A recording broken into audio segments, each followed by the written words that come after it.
Hi friends, ಮತ್ತೊಂದು mini ವ್ಲಾಗ್ಗೆ ಸ್ವಾಗತ. ಇದು ಸಂಡೇ ವ್ಲಾಗು. ಸಂಡೇ ಬಂದರೆ ಸಾಕು, ನನ್ನ ಮಕ್ಳಿಗೆ ಇಬ್ಬರಿಗೂ ಚೆನ್ನಾಗಿ ಎಳ್ಳೆಣ್ಣೆ ಕಾಯಿಸ್ಬಿಟ್ಟು ಒಂದು ಅರ್ಧ ದಿನ ಹಾಗೆ ಬಿಟ್ಬಿಡ್ತೀನಿ.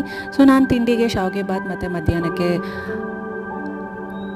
ಹಾಗಲಕಾಯಿ ಸಾಂಬಾರು ಮಾಡ್ತಾಯಿದ್ದೆ. ಹಾಗೆ ಅವರೆಕಾಳು ಕೂಡ ನೆನೆಸ್ತಾ ಇದ್ದೆ, ನಾಳೆ ದೋಸೆಗೆ ಚೆನ್ನಾಗಿರುತ್ತೆ ಸಾಂಬಾರು ಮಾಡಿದ್ರೆ ಅಂತ. ಇಲ್ಲಿ ಸಾಂಬಾರು ಮತ್ತು ತಿಂಡಿ ಎರಡೂ ಕೂಡ ಆಗೋಯಿತು. ಹಾಗೆ ನಾನು ಕೂಡ ಹೇರ್ ಅಪ್ಲೈ ಮಾಡ್ಕೊಳ್ಳೋಣ ಅಂದ್ಬಿಟ್ಟು ಸ್ವಲ್ಪ ಕರಿಬೇವಿನ ಸೊಪ್ಪು, ಮೆಂತ್ಯ, ಕೊಬ್ಬರಿ ಎಣ್ಣೆ ಹಾಕಿಬಿಟ್ಟು ಚೆನ್ನಾಗಿ ಆಯಿಲ್ ಚೇಂಜ್ ಆಗೋವರೆಗೂ ಚೆನ್ನಾಗಿ ನಾನು ಬಾಯ್ಲ್ ಮಾಡ್ಕೋತೀನಿ.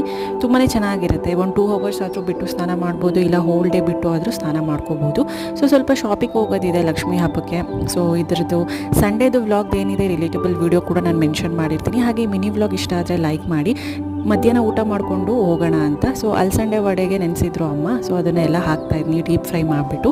ಸೊ ಊಟ ಆದಮೇಲೆ ಶಾಪಿಂಗ್ ಮಾಡ್ಕೊಂಡು ಬಂದ್ವಿ. ಮತ್ತು ದಿನ ಬೆಳಗ್ಗೆ ನಾಳೆ ಕುಡಿಯೋದಕ್ಕೆ ತಾಮ್ರ ಚೊಂಬಲ್ಲಿ ನೀರಿಟ್ಟು ಕುಡಿತೀವಿ.